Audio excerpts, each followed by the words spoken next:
Bonjour à tous et toutes. Bonjour, chers collègues. Nous vous souhaitons le bienvenue au webinaire des autotests. Et pendant les 3 quarts d'heure qui suivent, nous allons vous expliquer l'état des lieux. Tous les détails ne sont pas déjà connus, mais nous disposons quand même de suffisamment de données pour se préparer déjà correctement. Je voudrais accueillir chaleureusement Koen Straatmans et le professeur Goossens qui vont vous accompagner dans cette étape. Je donne maintenant la parole à Koen Straatmans et Alain Chaspierre pour un mot d'accueil. Oui, bonjour à tout le monde, bienvenue à ce webinaire. Tout d'abord, voilà, on est assez nombreux et on sait que ça a été très vite et on sait aussi que le nombre qui savaient participer était limité à 1000 et donc on s'en excuse qu'on n'a pas pu donner une place à tous les pharmaciens intéressés. Sachez que dans l'après-midi, la vidéo sera disponible et donc aussi disponible à tous ceux qui n'avaient pas l'occasion de participer. Les candidatures ont été remplies très très rapidement ou encore des collègues ou confrères et consoeurs qui sont en train de travailler dans leur pharmacie qui n'avaient pas le temps de participer à cette heure-ci. Donc, on s'en excuse, mais le timing va tellement vite qu'il faut avancer. On a organisé ce webinaire et vous pourriez le voir plus tard en journée, ce week-end. Et on a pour cette raison-là déjà ce matin envoyé également un APB Flash pour informer tout le monde des nouvelles qui datent aussi d'hier soir parce qu'on est en contact très proche et tout le temps avec le cabinet, avec le secteur, enfin avec le task force national de M. Goossens qui va parler tantôt, ainsi qu'avec l'INAMI.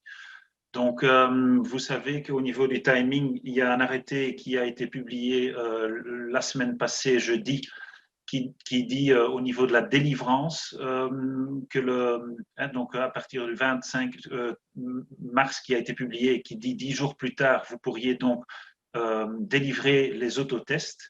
Ça doit être, mais on va y venir aussi dans les détails, je ne vais pas tout expliquer maintenant, mais ça donne le droit aux pharmaciens, uniquement aux pharmaciens, de délivrer ces autotests à partir du 6 avril. Alors, entre-temps, plusieurs contacts sont en cours sur cette liste de la FNPS. On a retrouvé depuis le lundi 29 le premier produit Roche et le produit Biocinex qui a suivi le mardi, qui sont les autotests validés. Donc, comme j'ai dit, le démarrage de la distribution commencera en pharmacie le 6, donc le mardi après ce week-end de Pâques.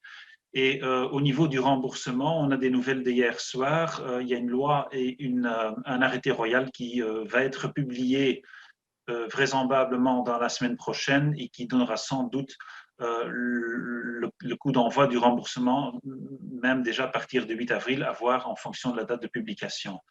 Après cela démarre aussi le temps qui nous est donné au début, en tout cas, de 4 semaines.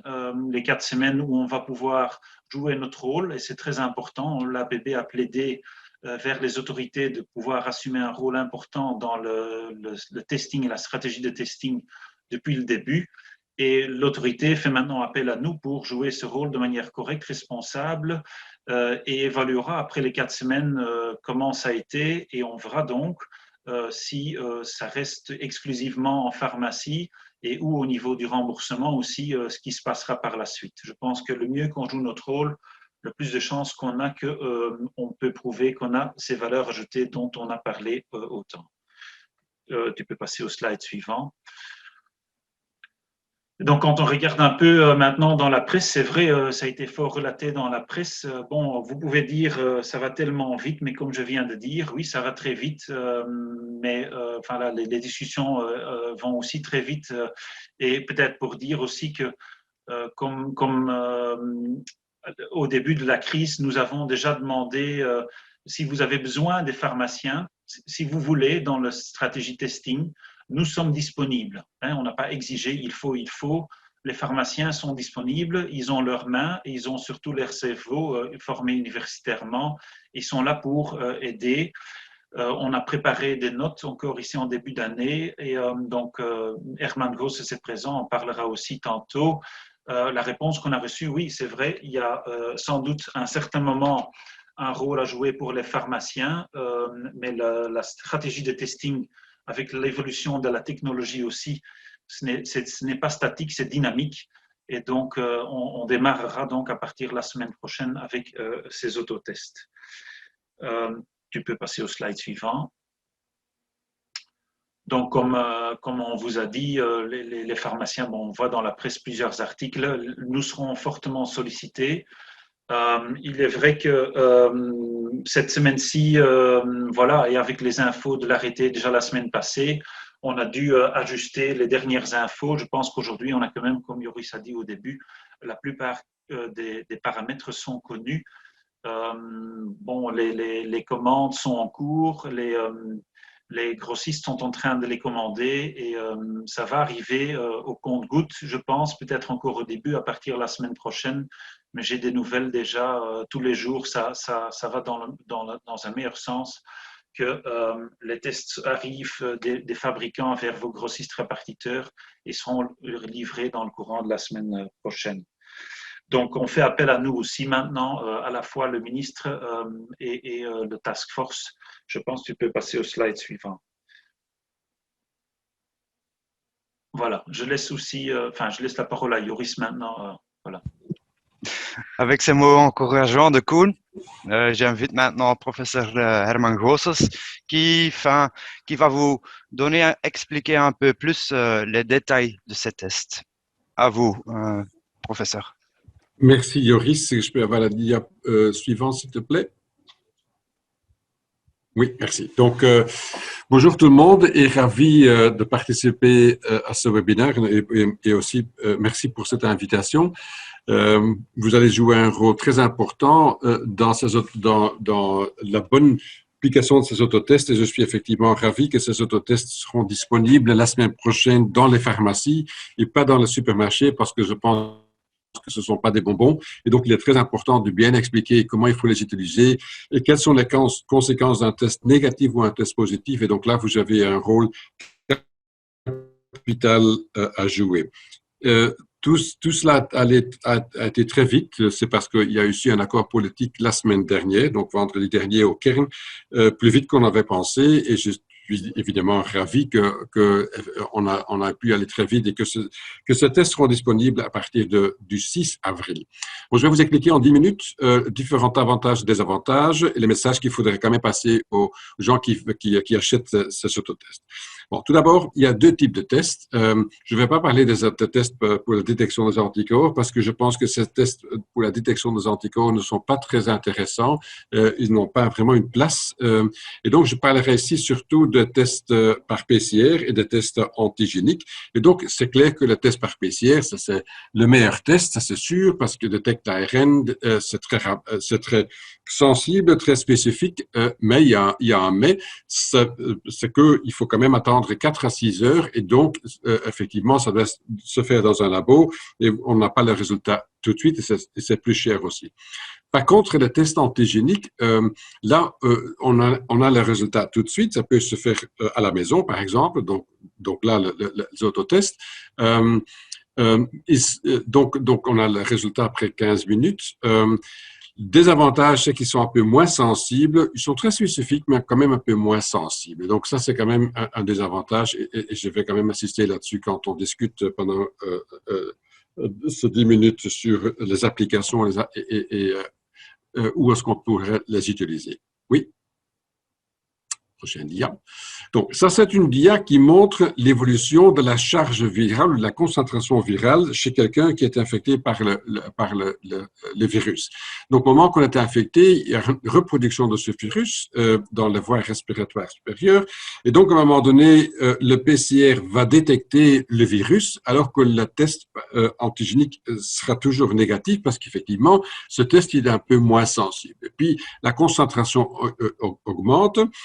Cette personne n'a toujours pas de symptômes, et à un moment donné, donc le test devient positif, non seulement la PCR, mais aussi le test antigénique. Et puis, la personne va développer des symptômes, et à ce moment-là, les deux tests seront positifs, et à un moment donné, la concentration va diminuer, le test antigénique deviendra négatif, test par PCR est toujours positif parce qu'il est plus sensible. Et puis, à un moment donné, après quelques jours, 10, 15 jours, le test par PCR peut devenir négatif ou parfois, chez certaines personnes, peut rester positif, même pendant plusieurs mois. Mais ça, c'est quand même exceptionnel. Donc, ça vous montre que le test PCR est plus sensible et le test antigénique deviendra un peu positif un peu plus tard, donc quelques heures ou peut-être un jour plus tard. Oui? Alors, en Belgique, nous avons développé une stratégie en 3 lignes. Je ne vais pas rentrer dans le détail, mais maintenant, on parle donc de la 3e ligne avec des tests ad hoc, éventuellement avec un dépistage répétitif, mais ce sont surtout des tests à la maison avec des tests antigéniques, donc des tests comme autotests. Et donc, cette 3e ligne, en fait, elle va être lancée à partir de la semaine prochaine. Prochaine lien. Alors, il y a beaucoup de confusion dans la presse, même parmi les experts politiciens, entre un test antigénique, un test rapide antigénique et un autre test. Et en fait, c'est le même test. C'est le même test qu'on va utiliser, sauf que l'échantillon va être différent. Donc quelqu'un qui fait partie du personnel soignant, ben, lui peut faire un nasal profond, donc ou un test ou un frottis nasopharyngé, donc avec un échantillon nasal profond. Et là, il faut rentrer 8 à 9 cm jusqu'à l'espace nasopharyngé. Et pour cela, il faut passer par un canal très fin, et donc il faut effectivement un échantillon avec une extrémité très fine. Et donc ça, c'est seulement quelqu'un qui est entraîné qui peut faire ça. À la maison, on ne peut pas faire ça, parce que c'est quand même douloureux, et donc à ce moment-là, on utilise le même test, mais alors elle sera livrée avec un échantillon pharyngé ou nasal superficiel. Donc, on rentre avec cet échantillon 2 à 4 cm dans le nez. On ne va pas plus loin parce qu'on ne peut pas passer par le canal. Ça va être douloureux aussi. Mais donc, en fait, c'est la seule différence, c'est que on utilise un autre échantillon comme autotest. Oui. Alors, quand même, une dia importante pour bien expliquer qu'est-ce que ça veut dire si la bande n'est pas très intense? Et ici, dans cette étude, on a regardé les échantillons des patients où il n'y a pas de virus à votre gauche, où il y a beaucoup de virus à votre droite avec des valeurs CT, et puis avec une concentration de virus qui varie.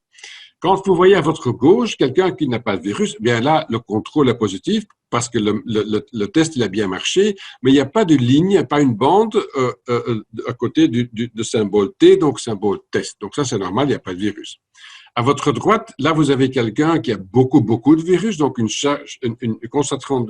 concentration de virus très élevée. Alors là, vous voyez une bande très intense.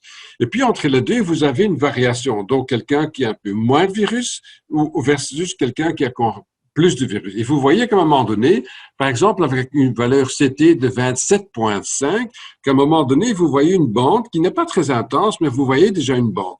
Et puis, au fur et à mesure que la concentration augmente dans les échantillons, vous voyez que la concentration de cette bande, la densité de cette bande augmente. Et donc, quelqu'un avec une bande qui n'est pas très intense, alors cette personne est aussi positive parce que là, vous voyez très bien qu'il y a une corrélation directe entre la concentration du virus et l'intensité de cette bande. Ça, c'est quand même un message très important qu'il faut donner aux gens, que même s'ils voient une bande qui n'est pas très dense, bien, ça veut dire que cette personne est quand même positive. Le grand problème, c'est que bon, quand il y a beaucoup de virus comme à votre droite, c'est probablement super contaminateur, mais s'il y a un peu moins de virus, là, ça devient déjà très difficile. Est-ce que ces personnes sont-ils contagieuses ou pas? En fait, personne sait vraiment avec certitude. Et donc, quelqu'un qui est positif, peut-être avec une bande faible, là, on ne sait pas vraiment s'il est infectieux ou pas. Oui. Alors, ça, c'est une étude, pour moi, c'est une des meilleures études où on a calculé la sensibilité et la spécificité des autres tests, notamment le test BD et surtout le test de Roche qui viendra sur notre disponibilité à partir de la semaine prochaine. Là, on a fait la corrélation avec la sensibilité et la présence du virus cultivable. Donc, quelqu'un qui est infectieux parce que le virus n'est pas mort, le virus est cultivable, donc c'est quelqu'un qui est infectieux. Mais là, vous voyez très bien que la sensibilité, elle n'est pas 100%. Donc, quelqu'un peut quand même être négatif et peut quand même être infectieux. C'est pas énorme, c'est bon, ici à peu près 20%, mais donc ça c'est quand même un message important. Même si le test est négatif, même s'il y a une point bande, vous pouvez toujours être infectieux. Ce n'est pas exclu que vous n'êtes pas infectieux. Et la spécificité elle est très bonne, au-dessus de 99%. Oui. Alors, vous voyez donc ici une comparaison entre les différents tests. Donc, sur votre gauche, vous avez la test PCR, qui est le gold standard, si vous voulez, avec toutes tous les échouillons. Donc, fait par quelqu'un qui appartient de soins personnel de soins ou personnes assimilées. Je vous ai dit, ça prend 4 à 6 heures et ça doit être fait dans un labo, mais très fiable, très sensible, très spécifique. Puis les tests salivaires, on ne va pas en discuter en détail, très sensible aussi, un peu moins, mais quand même très sensible. Et là, c'est donc un prélèvement qui se fait à la maison, mais le test se fait au labo parce que c'est toujours fait un test par PCR. Et alors, on rentre dans le test antigénique rapide. Ça peut se faire par tous les échouillons puisque c'est fait par quelqu'un qui a été entraîné pour faire ce type de prélèvement. Si c'est par exemple un frottis nasopharyngé, le résultat après 15 minutes, mais il faut quand même une préparation de 5 à 15 minutes, ça dépend de l'expérience des personnes. Et donc, ça détecte une charge virale modérée et élevée, mais même si c'est négatif, comme je vous ai dit, on peut quand même toujours être infectieux et infecter quelqu'un d'autre. Alors, quelle différence avec l'autotest? En fait, c'est donc tous les échouillons, sauf donc échouillons nasal profond, ça, ça, les gens ne peuvent pas faire à la maison.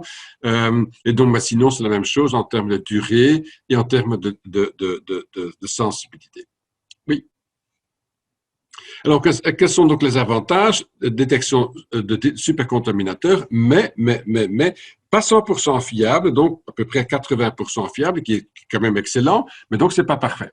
Résultat immédiat et donc pas cher. Désavantages, un peu moins sensible, donc si les gens veulent se tester d'une façon répétitive, eh bien, il faudra se tester tous les 3 jours. Sensation parfois désagréable parce qu'il faut mettre un frottis dedans. Pas chez les enfants, mais les parents peuvent quand même faire ce test chez leurs enfants à la maison, mais les enfants ne peuvent pas faire ça eux-mêmes. Pas de possible de séquençage. Lecture parfois difficile, comme je viens vous expliquer, mais même une bande pas très dense, c'est quand même un résultat positif. Il faut quand même aussi expliquer aux gens qu'ils doivent faire attention avec la température. Par exemple, si c'est trop froid, on peut avoir une bande aspécifique. Et si c'est trop chaud, la sensibilité diminue. Et donc, il ne faut pas que ces tests sont, par exemple, stockés avec une température trop élevée, ou même s'il y a une canicule, par exemple, pendant l'été, eh bien, si on fait ce test avec cette canicule, et s'il fait trop chaud, ça a quand même un impact sur la sensibilité. Oui. Donc, quel message faut-il donner aux gens concernant la conservation? Comme je vous ai dit, donc, la spécificité diminue lors de températures basses. La sensibilité va aussi diminuer lors de températures élevées. Donc, ne pas conserver au frigo, au congélateur et éviter donc la conservation à des températures élevées, comme par exemple ne jamais exposer à la lumière du soleil parce que la sensibilité va diminuer. Donc, l'idéal, c'est de la conserver donc à un endroit sombre, par exemple dans un tiroir ou dans une armoire, donc une température ambiante. Oui. Donc, quel message faut-il donner quant à l'utilisation des autotests? Donc, message très clair qu'il faudrait quand même donner aux gens, de ne jamais donc effectuer cet autotest si les gens ont des symptômes. Là, ils doivent prendre contact avec leur médecin. Si les gens ont eu une infection confirmée par un test PCR dans les 3 derniers mois, il ne faut pas faire le test non plus. Et alors, quelqu'un qui a un comportement à risque, par exemple, à contact avec une personne infectée au cours de ces 3 derniers jours, à ce moment-là, il ne faut pas faire un autotest non plus, il faut faire un test par PCR. Donc, il faut seulement faire cet autotest chez des personnes asymptomatiques, donc geste de courtoisie, par exemple, si on visite ses grands-parents, son grand-père ou grand-mère, un étudiant qui visite sa grand-mère ou son grand-père et le contact rapproché, bien, par courtoisie, cette personne pourrait se tester, ou par exemple, ça c'est un message qu'il faut quand même donner, pour se protéger, mais surtout aussi pour protéger les autres, par exemple les amis ou la famille. C'est certainement pas un laissez-passer pour une activité spécifique. Oui. Donc, dernier dia, algorithme des autotests, quand même très important. Donc, il faut bien expliquer aux gens, si vous testez à la maison et vous êtes positif, ça veut dire que vous avez probablement COVID-19. Donc, vous êtes donc probablement infecté, mais c'est pas 100% sûr. Ça peut être une fausse alarme.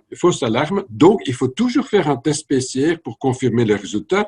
Soit il faut prendre contact avec un call center, et là, on va donner un code pour faire le test par PCR. Soit vous prenez contact avec votre médecin traitant. En attendant, vous devez aller en isolement, pas vos contacts proches, mais vous devez aller déjà en isolement en attendant le résultat du test PCR. Par contre, si vous dites aux gens que si vous testez négatif, vous n'êtes probablement pas infecté, mais de nouveau, c'est pas 100% sûr. Vous pouvez quand même toujours être infectieux, donc il faut quand même rester très prudent. Ça, c'est quand même un message très clair qu'il faut donner aux gens. Voilà, merci. Un grand merci, professeur, pour ces explications en profondeur, mais to the point. Grand merci. Sans doute, il y a encore des questions plutôt pratico-pratiques et je donne la parole à Koen pour nous guider dans ces questions. Oui, tout à fait.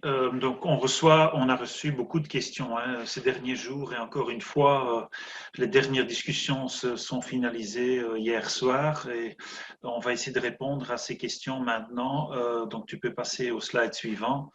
D'autres questions se poseront encore dans le Q&A et on répondra aussi mes collègues. Donc, quel test serais-je autorisé à vendre, à délivrer aux patients? On peut avancer. Donc, la liste de la FEPS est connue. Aujourd'hui, c'est les produits approuvés sont celui de Roche et de Biocinex. Il s'agit de tests antigéniques approuvés comme autotest. Il ne s'agit pas de la liste des tests antigéniques rapides qui était également sur la liste de la FMPS qui est plus longue. Donc, ce sont des tests qui sont, en tant que tests antigéniques rapides, également approuvés comme autotests. Aujourd'hui, ce n'est que ces deux-là, mais ça va évoluer avec le temps et on vous en informera aussi. Vous pouvez toujours aller voir sur le site de l'agence. Alors, une question qui revient souvent, c'est où est-ce que je dois les acheter? Est-ce que c'est le gouvernement qui va acheter ces tests? Et comme on a eu pour d'autres projets, non. Donc, vous allez acheter ces tests auprès du fabricant distributeur direct, ou notre circuit de préférence qu'on a mis en avant quand même, c'est le grossiste répartiteur. Tu peux avancer. Donc, chez le grossiste répartiteur qui sont en train de s'approvisionner uniquement justement des autotests approuvés. Et donc, voilà, comme on l'a mis aussi en commentaire, faites aussi attention à vos prix d'achat. J'y reviens tout de suite, sachant aussi, parce que c'est une question qui revient souvent, que la TVA, et c'est rare dans notre secteur, mais la TVA à l'achat et également à la vente, c'est de 0%. Slide suivant. Quand les tests seront-ils livrés? Très bonne question. Bon, ça s'améliore au fur et à mesure. Depuis l'arrêté la semaine passée qui détermine déjà qu'on peut, en tant que pharmacien, les délivrer à partir de lundi, tout le monde a commencé à chercher et regarder, mais les fabricants, certains distributeurs vous font des offres directes, ainsi que, comme je viens de dire, vos grossistes répartiteurs, votre circuit classique habituel. Ici, le slide a été fait. On parle encore de 9 avril. Je viens d'entendre d'un grossiste répartiteur qu'il en a déjà de stock et qui pourra vous livrer et qui aujourd'hui peut suivre avec l'offre la demande. On verra. Je ne pense pas que les patients ou les pharmaciens auront déjà reçu le 6 avril partout en Belgique des tests. Ça va se poursuivre. C'est également pour ça que nos porte-paroles néerlandophones et francophones, ainsi que des contacts avec le cabinet encore hier soir et aujourd'hui, on va véhiculer le message aux patients, au grand public, de ne pas se ruer tout de suite le 6 avril vers leur pharmacie et de prendre le temps. Il y a également encore la question du remboursement qui doit se mettre en place et sur lequel la date n'est pas encore précisément certaine non plus. Donc, mais vous pouvez déjà vous approvisionner maintenant. Donc, beaucoup de questions en ce qui concerne les prix et les tarifs. Commençons avec le cas du remboursement. Encore une fois, ce n'est pas encore officiel, mais on a eu les infos officieux, je veux dire, et qui vont s'officialiser dans le courant de la semaine prochaine.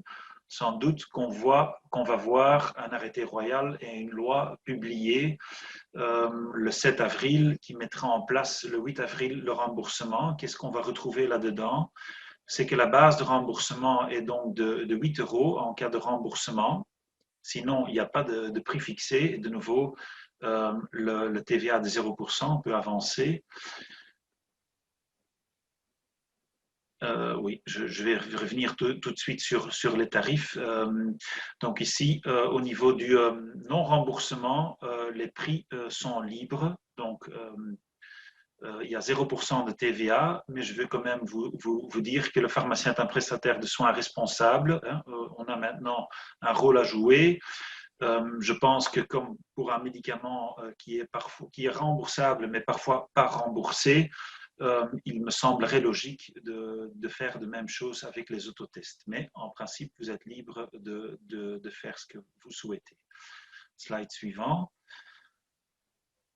Et donc, pour le remboursement même, ça c'est les nouvelles d'hier soir aussi. Donc, la base de remboursement est de 8 €. Le remboursement qui sera instauré par l'INAMI est de 7 €. Attention, ce remboursement est uniquement pour les bénéficiaires d'intervention majorée. Aujourd'hui, on les appelle BIM, hein, bénéficiaires d'intervention majorée. Avant, on les appelait les VIPO.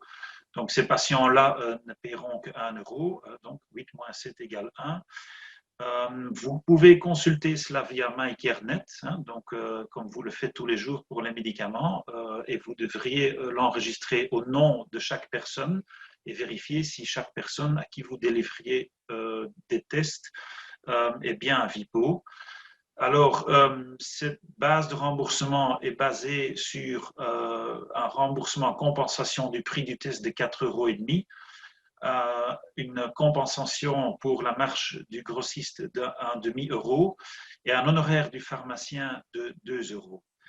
Pour être clair, donc, la base de remboursement de 8, un honoraire du pharmacien payé par l'INAMI de 2 et un ticket modérateur payé par le patient de 1 €. Donc, le pharmacien aura 3 € pour les tâches qu'il a effectué et les tâches sont quand même consistantes comme on vient d'entendre. TVA 0%, on l'a déjà dit plusieurs fois. Dans l'arrêté, il sera mentionné aussi qu'il est limité, donc il sera limité de délivrer 2 autotests par patient BIM par semaine. Petite précision encore qu'il sera sans doute permis dans cet arrêté aussi de délivrer 4 autotests sur 2 semaines. Je vois que ce n'est pas repris ici, mais ça sera sans doute dans l'arrêté aussi. Donc, vous pourriez aussi délivrer, pour éviter que le patient doit toujours sortir de sa maison, et s'il veut en avoir pour 2 semaines, il pourra aussi en prendre 4 sur 2 semaines.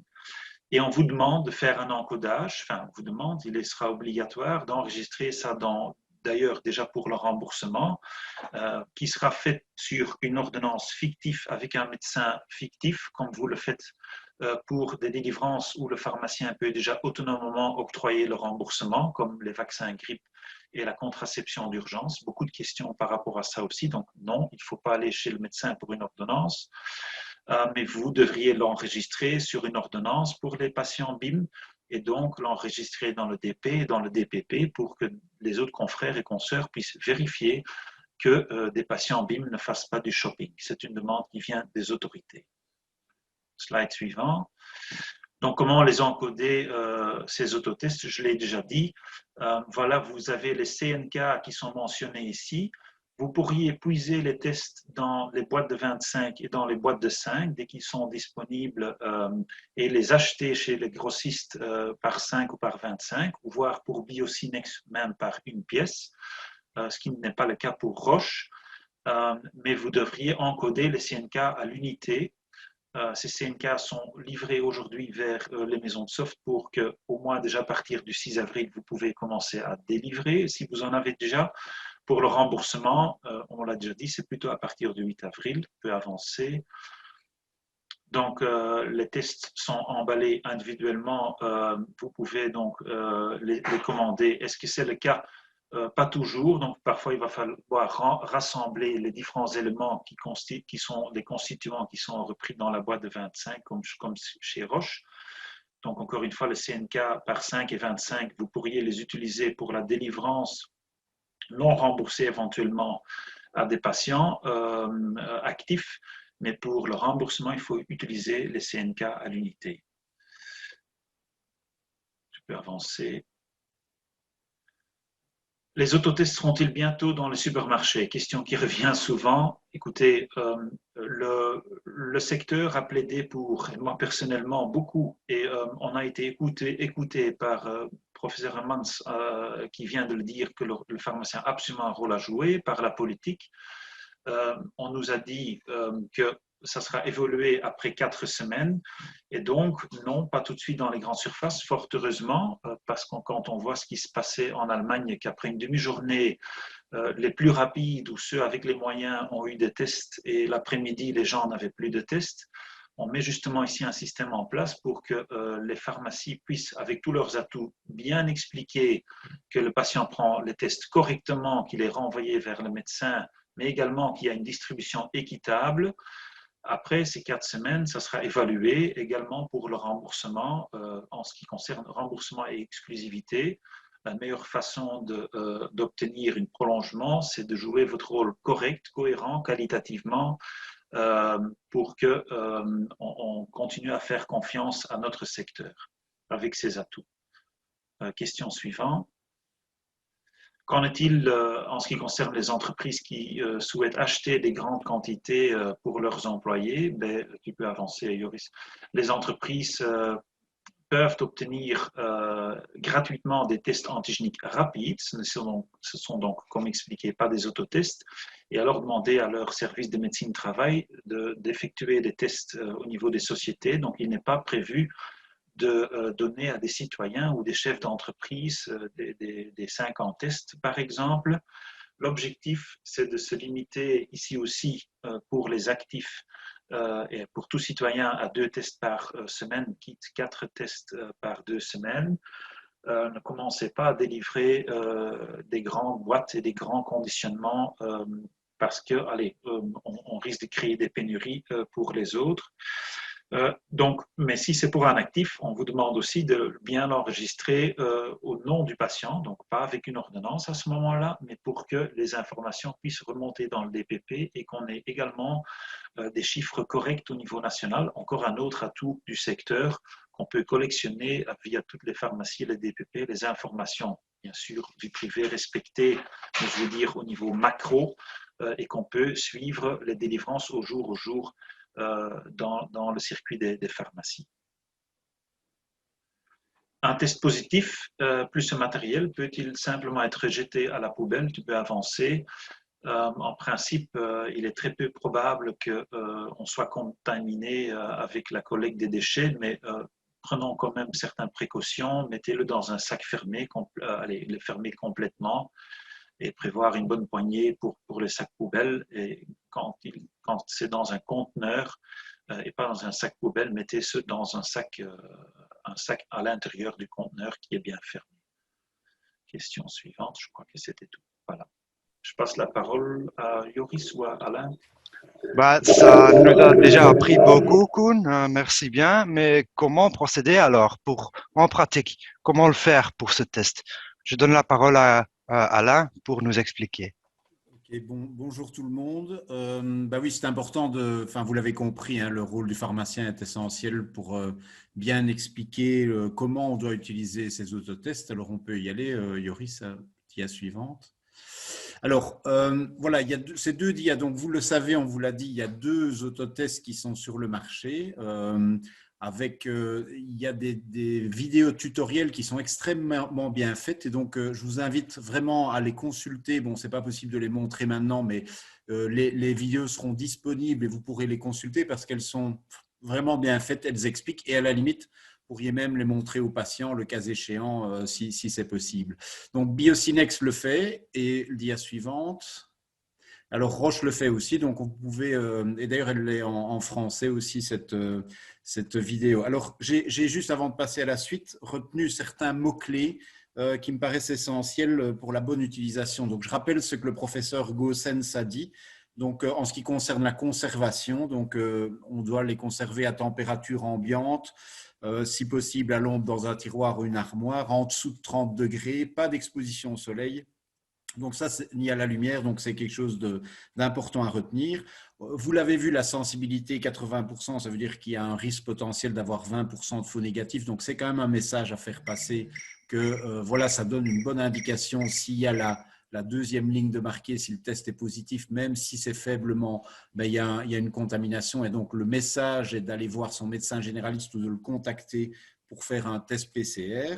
Je trouve ce qui est bien, c'est que le professeur Goossens nous a bien expliqué dans quel contexte on pouvait utiliser ou recommander ces autotests. Donc, bien sûr, rappeler que si les personnes ont des symptômes, ce n'est pas par autotest qu'on se dépiste, mais c'est via un test PCR. Alors, en ce qui concerne Roche, vous verrez dans le tutoriel, il recommande de se laver les mains à l'eau et au savon et de les sécher correctement avant d'utiliser l'autotest ou d'utiliser un gel hydroalcoolique. Je crois que c'est peut-être quelque chose de positif. Il faut bien expliquer au patient qu'il doit prendre le temps. Ça ne se fait pas comme ça rapidement sur le coin d'une table alors, juste avant d'aller prendre le bus ou d'aller au travail, pour ceux qui y vont encore. Donc, dire aux gens de prendre le temps de bien installer l'ensemble du matériel sur une table et sans une table qui n'est pas trop encombrée. Il y a toujours dans chaque kit un autotest, un écouvillon, une éprouvette avec du liquide, un petit système pour le compte-gouttes. Alors, ce qu'il y a de spécifique dans Roche, c'est qu'il y a une capsule silicagel, un petit sachet qui donne un indicateur. Si le test a mal été conservé, vous allez voir que le silicagel devient vert et là, l'autotest ne peut pas être utilisé. Par contre, s'il est jaune, bref, s'il n'est pas vert, là, il peut être utilisé. Donc, c'est quelque chose qui a été mis en plus par Roche pour s'assurer de la bonne conservation. Il faut avoir un chronomètre ou un iPhone ou un smartphone avec le chronomètre parce que c'est vraiment utile de bien respecter le timing. Alors, je pense qu'il y a deux éléments à faire très attention quand on réalise cet autotest. C'est le premier, d'éviter de renverser le flacon liquide, parce qu'une fois qu'il n'y a plus de liquide, c'est foutu. On ne sait plus le faire. Vous verrez dans le Biocinex qu'il y a il y a une boîte en carton avec un trou pour mettre l'éprouvette. Mais bon, elle peut très facilement se faire renverser, donc être assez prudent là-dessus. Et deuxième remarque, c'est de prendre l'écouvillon dans le bon sens, c'est-à-dire pas par le bout de l'écouvillon qui va prélever le liquide, mais vraiment par la tige. Et ça, je crois que c'est des recommandations que vous pouvez appliquer pour les deux tests. Alors, c'est tous les deux de prélèvement nasal, donc on peut... on met l'écouvillon dans 2 cm à peu près dans le nez. Ils disent tous globalement on doit aller jusqu'à sentir une petite résistance dans le nez, ce qui fait à peu près 2 cm. Alors, voilà, ici, vous voyez donc les recommandations. Donc, se laver les mains avant de commencer le test, je vous l'ai dit. Retirer l'écouvillon de l'emballage, on vient ne toucher que par le manche, je vous l'ai dit aussi. On recommande d'incliner légèrement la tête en arrière pour faciliter le prélèvement. Il faut aller jusqu'à temps de sentir une légère résistance qui correspond à peu près à 2 cm. Bien sûr qu'on utilise le même écouvillon, de toute façon il n'y en a pas 2 par test, mais pour prélever dans les narines.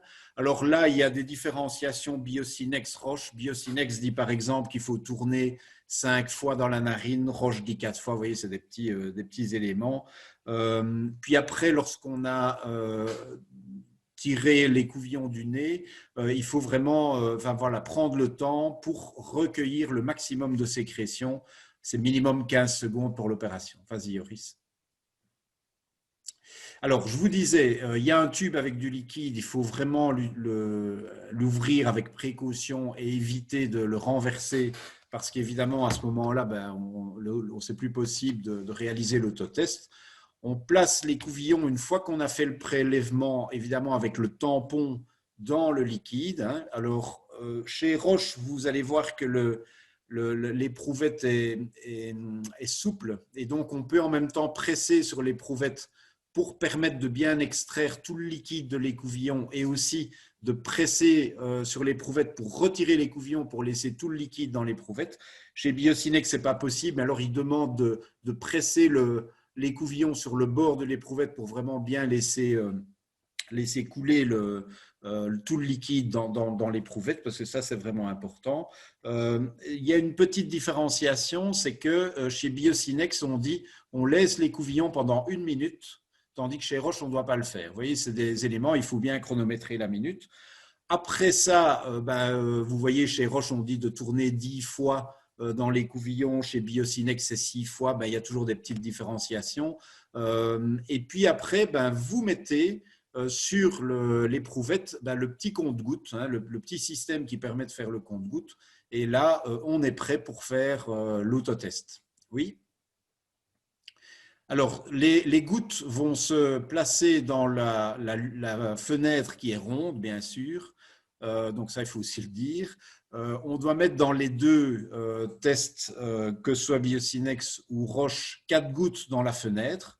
Voilà. Ici, c'est le test Roche qui est présenté, mais c'est le même nombre de gouttes pour Biocinex. Pour Biocinex, à ce moment-là, et Roche, on démarre le chronomètre. Biocinex dit de lire le résultat après 15 minutes et Roche dit qu'on peut le lire entre 15 et 30 minutes. Il faut bien expliquer ça aux gens parce que lire le résultat à 5 minutes ou à 10 minutes, ça ne vaut rien, et le lire 2 heures après, quand on a fait la sieste, ça ne vaut rien non plus. Donc, c'est vraiment très important de spécifier qu'il faut être très précis dans l'attente du résultat. Oui, dia suivante. Alors ça, c'est important. Vous savez qu'il y a un risque, évidemment, que le résultat ne soit pas valide. Alors, il y a toujours, vous le savez bien, c'est comme dans tous les autotests qui existent déjà sur le marché, il y a une ligne de contrôle qui est mise C. Cette ligne doit apparaître. Si elle n'apparaît pas, ça veut dire que le test n'a pas fonctionné et donc il est par défaut invalide. Si on a aussi une ligne qui apparaît uniquement dans le T, donc la ligne du test, et qu'il n'y a pas de ligne dans le C, le test n'est pas valide non plus. Voilà. Suivant. Alors, le résultat est négatif. Évidemment, si la ligne de contrôle C est marquée, ça veut dire que le test a bien fonctionné.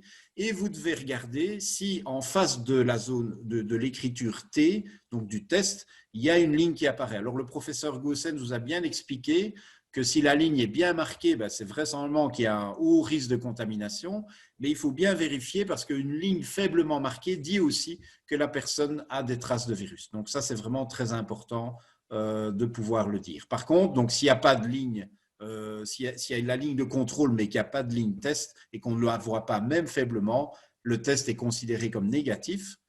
Et puis le résultat positif, on a une ligne test qui fonctionne et une ligne C de contrôle qui fonctionne. On a 2 lignes bien parallèles. La ligne test peut aussi, on vous l'a dit, être faiblement marquée. Dans ce cas-là, le test est considéré comme positif. Il faut recommander à la personne de s'isoler, de contacter son médecin et d'avoir alors la suite des opérations qui vont se mettre en œuvre, un test PCR sans doute, le contact tracing qui va être marqué, parce que ce qui est très important, c'est que malgré que les autorités ont accepté que ces autotests soient accessibles à la population, la stratégie du contact tracing n'est pas abandonnée et continue toujours.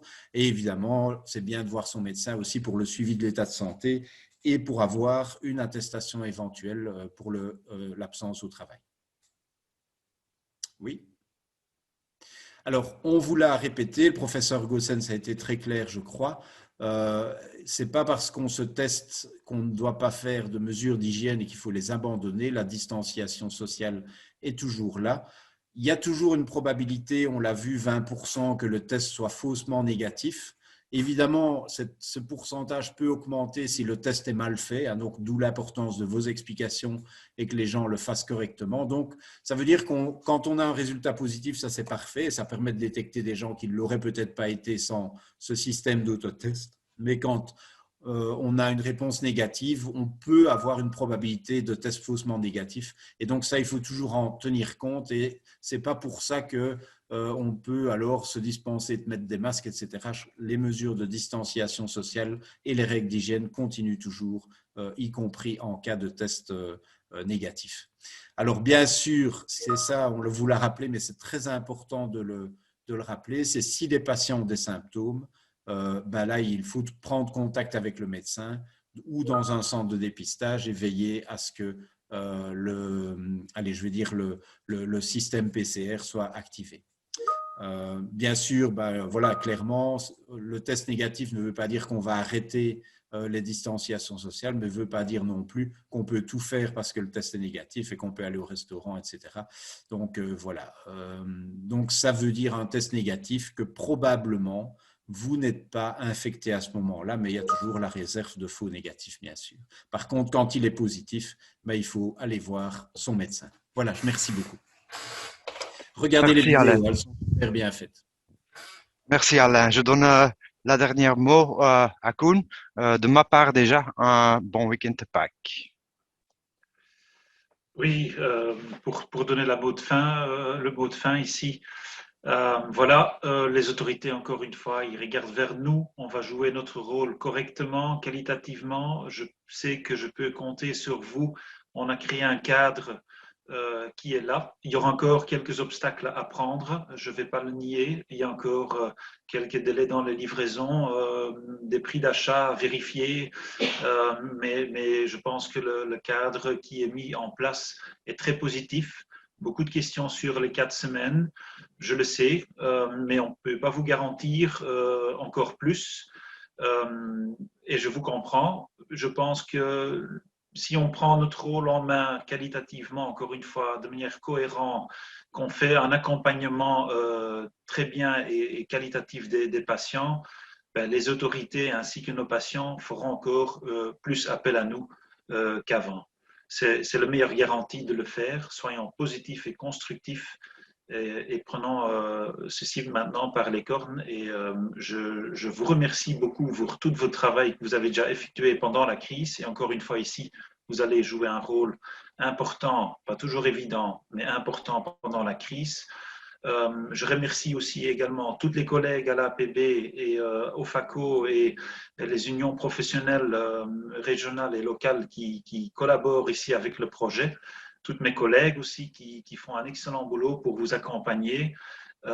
Sur notre site, vous retrouvez depuis le début de la crise toutes les informations Info Corona pour tous les pharmaciens de manière publique. Et ainsi que ce webinaire sera mis disponible là-dedans, ainsi que d'autres documents au fur et à mesure. Et donc, je vous prie de les consulter là-bas. Encore une fois, merci et je vous souhaite également un bon week-end de Pâques. Et également, merci à professeur Hermans, qui nous a eu la gentillesse, dans son temps très, très précieux, de faire son exposé.